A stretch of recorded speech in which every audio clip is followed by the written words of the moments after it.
particulièrement satisfait de l'édition qui vient de se tenir.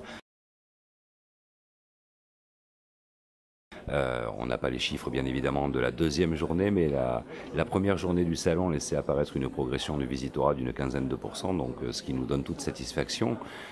Les exposants avaient l'air effectivement très contents de la qualité et de la quantité des contacts qu'ils avaient pu réaliser pendant la première journée et la deuxième demi-journée de salon, donc le bilan définitif devrait être très satisfaisant.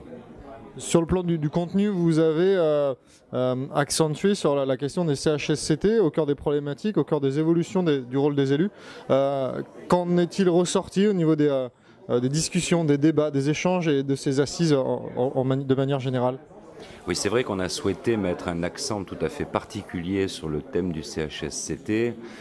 qui est aujourd'hui au cœur du dialogue social dans les entreprises, non seulement en organisant des conférences, mais en zoomant et en créant une vraie marque qu'on a appelée les Assises du CHSCT, pour vraiment donner toute son ampleur à ce sujet majeur, avec un programme d'une vingtaine de conférences, un grand débat et des exposants spécialisés,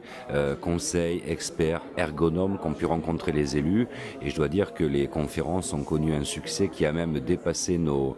attentes, tout comme le grand débat de ce matin, débat original puisque les visiteurs avaient le moyen via des boîtiers interactifs de poser eux-mêmes des questions en direct et de donner leur avis, et ça a été très plébiscité. C'est un vrai succès pour ces assises du CHSCT.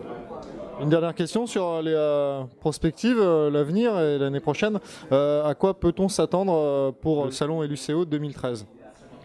Alors on va s'attendre à une version qui aura toujours lieu au Stade de France, les 26 et 27 février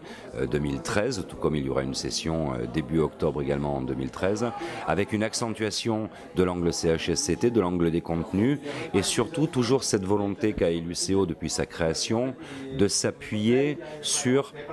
l'attente et la perception des élus eux-mêmes via notre comité d'orientation, puisque nous avons un groupe d'élus que nous réunissons 2 à 3 fois par an, qui nous donne un petit peu un éclairage sur ce qu'ils attendent, ce qu'ils souhaitent, ce qu'ils n'aiment pas parfois voir sur un salon, ce qui nous permet d'adapter ce produit et de leur faire un petit peu sentir qu'LUCO est fait pour eux mais aussi par eux.